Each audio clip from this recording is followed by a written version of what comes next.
मेरे पिंड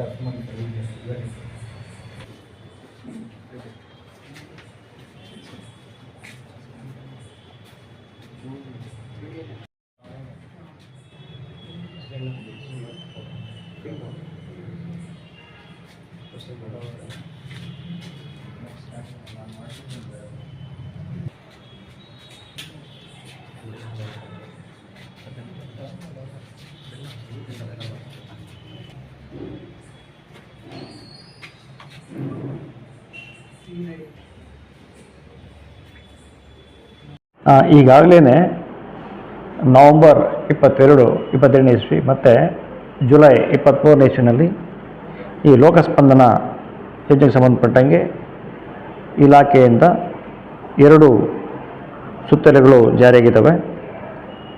ಇದಕ್ಕೆ ಸಂಬಂಧಪಟ್ಟಂಗೆ 21 ಮೇ 25ರಲ್ಲಿ ಮತ್ತೊಮ್ಮೆ ಈ ಸುತ್ತೋಲೆ ರಾಜ್ಯಾದ್ಯಂತ ಜಾರಿಗೊಳ್ಳಲಿಕ್ಕೆ ನಮ್ಮ ರಾಜ್ಯದ DG and IGP ಸಾಹೇಬರು ಆದೇಶ ಮಾಡಿದ್ದಾರೆ.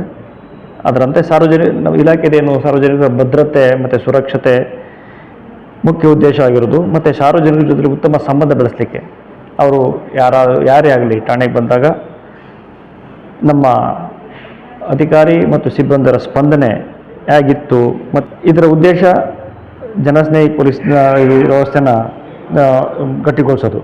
ಈ ಠಾಣೆಗೆ ಯಾರೇ ಪಬ್ಲಿಕ್ಸು ಅಥವಾ ಸೀನಿಯರ್ ಸಿಟಿಸನ್ಸು, ಹಿರಿಯ ನಾಗರಿಕರು, ಮಕ್ಕಳು, ಆಸಕ್ತರು ಬಂದಾಗ ಗೌರವಯುತವಾಗಿ ಸ್ವಾಗತಿಸಿ ತಾಳ್ಮೆಯಿಂದ ನಾವು ಇಲಾಖೆ ವತಿಯಿಂದ ಏನು ಮಾಡಬೇಕು ಅನ್ನೋದ್ರ ಬಗ್ಗೆ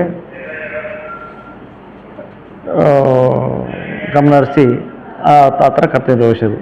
ಮತ್ತು ಎಂಟ್ರಿನಲ್ಲೇ ನಾವು ಈ ಒಂದು QR ಕೋಡ್ನ ಇಟ್ಟಿದ್ದೀವಿ. ಪ್ರತಿ ನಾಗರಿಕರು ಇದರ ಸದ್ಬಳಕೆಯನ್ನು ಮಾಡ್ಕೋಬೇಕು ಮತ್ತು ಅವರ ಅನುಭವನ ಇದರಲ್ಲಿ ಹಂಚ್ಕೋಬೇಕು. ಮತ್ತು ತ್ವರಿತ ಸೇವೆಯನ್ನು ಕೂಡ ನಾವು ಇದ್ರ ಮುಖಾಂತರ ಕೊಡಲಿಕ್ಕಾಗುತ್ತೆ. ಮತ್ತು ಯಾವುದೇ ವಯೋಮಾನದವರು ಸಾರ್ವಜನಿಕರು ಬಂದಾಗ ಅವ್ರು ತೊಂದರೆ ಆಗದಂತೆ ನೋಡ್ಕೊಳ್ಳೋದು ಮತ್ತು ಕಾನೂನು ಬಗ್ಗೆ ಅವರು ಅರಿವು ಮೂಡಿಸೋದು ಇದರ ಮುಖ್ಯ ಉದ್ದೇಶ ಆಗಿರ್ತದೆ. ಮತ್ತು ಅವರೇನಾದರೂ ಗೌಪ್ಯ ಮಾಹಿತಿ ಹೇಳಲಿಕ್ಕೆ ಇಷ್ಟಪಟ್ಟರೆ ಅದಕ್ಕೂ ಕೂಡ ನಮ್ಮಲ್ಲಿ ವ್ಯವಸ್ಥೆ ಇದೆ. ಅವರು ಏನು ಗೌಪ್ಯ ಮಾಹಿತಿ ಹೇಳ್ತಾರೆ ಆ ಮಾಹಿತಿನ ಯಾವುದೇ ಕಾರಣಕ್ಕೂ ನಾವು ಇನ್ನೊಬ್ಬರ ಜೊತೆ ಶೇರ್ ಮಾಡಲ್ಲ. ಈ ಥರ ಎಲ್ಲ ಆ್ಯಕ್ಟಿವಿಟೀಸು ಇದರಲ್ಲಿದೆ. ಮತ್ತು ಪ್ರತಿ ಠಾಣೆಯಲ್ಲಿ ಆಯಾ ಸಬ್ ಇನ್ಸ್ಪೆಕ್ಟರ್ಗಳೇ ಸಂಪರ್ಕಾಧಿಕಾರಿಗಳಾಗಿ ಇರ್ತಾರೆ. ಇದು ಒಂದು ರೀತಿ ಒಂದು ಉತ್ತಮವಾದ ಕಾರ್ಯಯೋಜನೆ.